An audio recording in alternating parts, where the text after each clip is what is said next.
A miniature, abandoned by its creator and shattered by their legacy, stands at the brink of a new age as the painters fight for mastery over the pile of shame. Embraced by the northern mountains and the Orient gates of Asteris, sits the world's last painter against gray and boring. Rob the miniature painter will once again bring color and beauty, restoring faith to other painters and reviving a golden age sundered by the fall.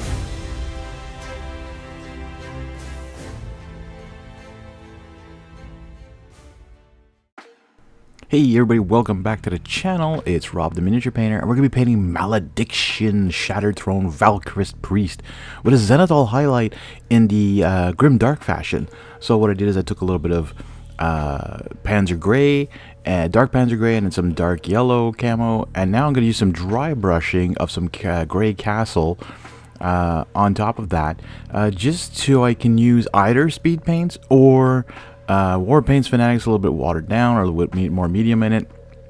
This is just to lighten it up. I think I went a little too heavy though, because it kind of covered up a lot of the yellow, which is fine. It kept the yellow in the recesses. We're starting off with a speed paint of Hoplite Gold with a 50-50 mix of with some medium in it. You really want to thin this down so that the undercoating and the underbase coating really comes through and shows kind of more the details of the miniature, instead of just covering up all that paint, all that work you put into it. Now I've done every single one of these miniatures for Malediction's Shattered Throne in the same method of base coating. Now, there are 3 Valcarist Priests. There are 3 different models. So when you buy the game, and if you're interested, Boutique FDB does sell the game. You can take a look at them online. Good price as well. Yeah. And one thing I noticed also, so Shattered Throne is a faction that relies mostly on healing each other, staying in a group, protecting each other, shield walling. These guys here have an ability of, for 1 action, so you get 2 actions on your turn every time you start activating a character.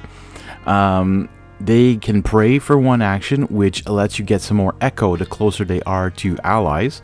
And then they can also heal as long as you're within range of their shooting distance, so which is 6, I believe, for these guys. So as long as they're there, they get to heal, I think it's 3 on each ally close by. Now you can only do this once per activation, each of those, because like it would be way too strong to heal like crazy or get a ton of echo. But echo is important because you're using it for cards, you know, and getting more stuff on the table, helping you out.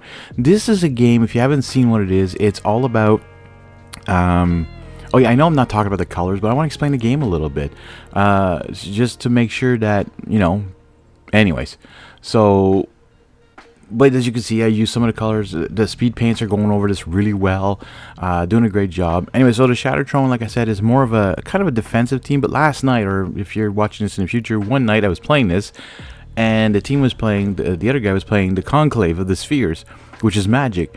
And they work better on their terrain. So he was staying on his terrain, not moving, just protecting the husks, the relics that you have to pick up in order to score points. And I'm a defensive team too, so it was kind of like, well, one of us has to rush at some point and get in there. And the thing is, they have tons of range. This team does not have much range. The priests do and the archers do, but if you're playing very like battle ready defensively, it's going to be a lot harder for that. Anyways, you can take a look at this game again. You go take a look at malediction.gg.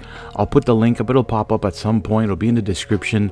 Take a look at Boutique FDB if you're really interested in purchasing this game. You only get standees. You get access though to all the STL files for the terrain and the miniatures. So if you have a resin printer or an FDM printer, you can print out the terrain, or you can get someone to print out the miniatures for you. So let's actually talk about the painting. I love the fact that I tried something different with a base coat with speed paints. I really want to see how different base coats will affect the colors, how they come out, you know. I will anyway, so burnished red. Now we're using this on the cloak part. As you saw a while ago, I used the Goddess Glow, which is one of my favorite ones for like handles and stuff, but it also works really well to make like a reddish leather. And you saw that on the gloves, you saw that on the inside part of this cloak, or the pants, or whatever you want to call it, or anyways. And then I used some of the Blood Moon Red on the tassels there. Is it tassels? Or, I don't know, the thingy that wraps around you. Here's the hardened leather. Putting this on all the little tiny straps everywhere like that. It makes it pop a little bit more. Gives a little bit more oomph to this miniature. This guy is carrying his, I guess it's a shield, on his back. The other two, one of them is holding it in his hand.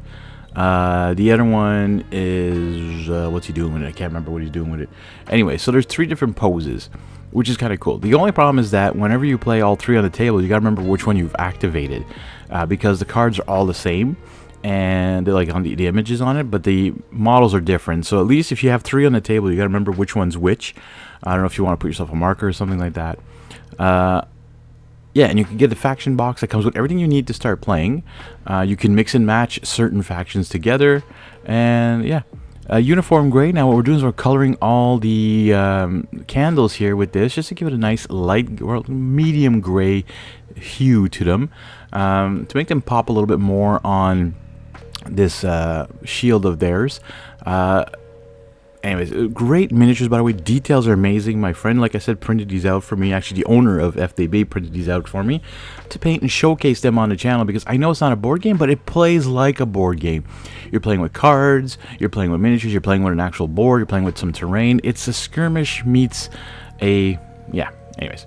Do you guys remember Royal Purple from the War Paints originally? Well, I reinvented it with Gemstone Red and Cobalt Metal, because frankly they don't make it anymore. They have it in the air paints, but they don't have it as a regular war paints, which I find funny that they didn't keep the purple metallic. So I created one, and I use this on this little, that's why I'm showing you the other model, because he has a little pendant here, and I decided that the little circle also underneath them is like where their powers come from, these priests. So I also made that on the terrain. I put the center, the big terrain, the centerpiece, have what they need to get their powers, kind of thing. So I'm moving on to Ruddy Terra. Now this is from the John Blanche Masterclass series. So as you can see, I'm using like a variety of stuff today: metallics, fanatics, masterclass, speed paints, all sorts of stuff. And this is highlighting all the trims of his leather clothing. I just find this makes it pop a little bit more. Normally I try to go for as much speed as I can, but I mean, having done these in about, I'd say all 3 of them took about an hour and a half in total, which is not bad. It's about half an hour each, which is a little bit more than I usually do when I go to speed paint. But I want to do a little bit more details, because these guys are going to be really on the table for like not a long time, but enough time, and I want them to get the wow factor when they do come out on the table, and you know, showcase them and all that. Again, this is the very first video for Malediction. If you are interested, please hit that like button, subscribe if you're new, because there will be more Malediction content in the future. I do intend to paint everything from Shattered Throne, show this on the page or on the channel, and yeah, so if you guys are interested in that, please like. I'd like to get lots of likes on this, please. Comment down below which miniatures you like from this series and which faction you are playing, or if you're thinking about it, which one are you thinking of playing. Alright, Brigade Grey. Now we're actually going to come and make all the wax that's coming off the candles a little bit brighter, because sometimes the inside of a candle is a little bit brighter when it melts down. And I want to show this, you know, and it also makes it look really a lot cooler, makes it look a little bit more gothic, makes it more realistic as well. And I actually find that the undercoating actually made it not only grim dark style, but a bit more gritty, a little bit more realistic looking, not cartoony, not too bright, not too flashy.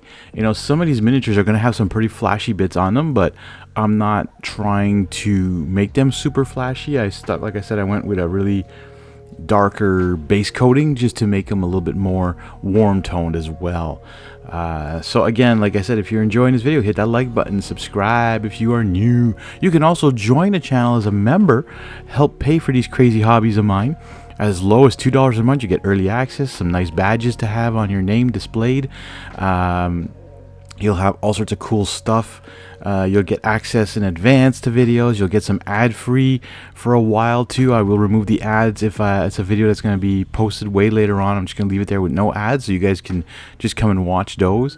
You'll have some exclusive videos, which again, I used to have lots, and then I put them all normal, but that happens sometimes. You know, I'm trying to figure out what I want to do exclusive videos. I'll have exclusive polls, I have updates and stuff like that. You can also check out all my other socials like Instagram and Facebook as well. All those links are in the description. Using a little grimdark shadow now from the Masterclass series, putting this on the base only, not going to be shading anything else because it doesn't need it really. And once that's dry, I come in later on with a little something more to make it pop a little bit even more. Plate mail metal is going to be for all the chains on this miniature, and for some of the belt buckles and the latches and stuff like that. So take a very fine brush and go in there very gently and just cover up, you know, what you can with what you see, because they are pretty small details. So I'm going around just looking at what I should use here. And then the next metallic I'm using is death metal, coming in now for all like the little there's like little blades or little arrows or little somethings. I don't know if they're even supposed to be in metallic. I couldn't tell because you couldn't see them on the picture. He's got this like mace ball or some sort here with spikes on it, putting that on there. I'm also going to put on the hinges of the gate or the shield, because it looks like almost looks like a door that he's using on there. So maybe there's something inside. I didn't read all the lore of these guys. Again, I am not a huge reader of lore, but I should maybe look into it a little bit more. I'm assuming maybe this is like a door, or there's some sort of power inside these shields of some sort. I don't know. So I just did the lock, because there's a lock on it and then 4 hinges holding this thing. There must be something in there that's pretty powerful. Anyways, we're moving on to the last color, which is just dabbing on with a sponge some wasteland clay to make the bases pop a little bit more. I didn't want to do the whole, all the like the diamonds and all that stuff. Anyway, so there you go. Here's the 3 models, what they look like when they're all finished up. Look amazing in my opinion. I want to thank you guys so much for watching. Hope you enjoyed the video, and don't forget to keep slaying the gray one miniature at a time.